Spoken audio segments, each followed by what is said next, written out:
حرم دختر سید الشهدا چند وقت خاموشه. چرا یکی نگفت این خانم از تاریکی میترسه؟ دلم آغوش گرمه تو رو میخوام،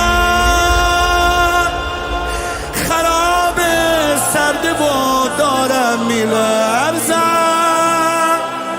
هوا سرده ولی عیبی نداره بابا، من از تاریکی ها خیلی میترسم.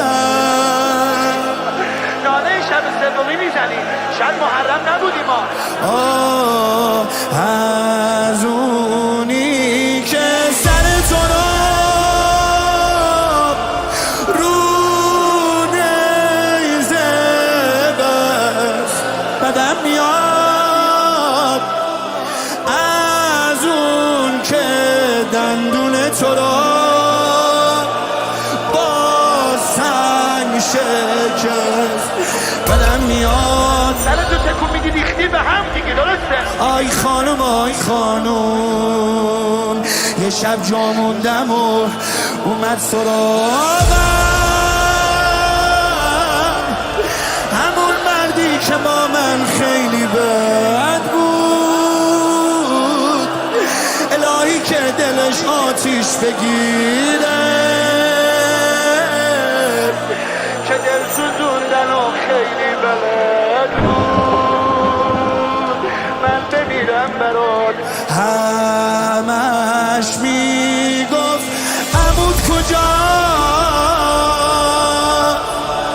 حال تو رو نگاه کنه، بگو از الغم بیا، دست بستت رو با کنه.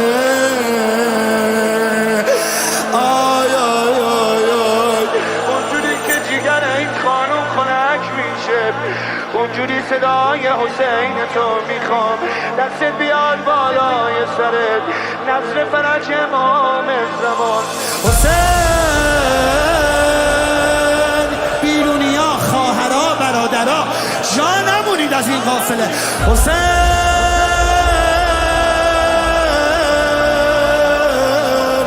جان آقا، حسین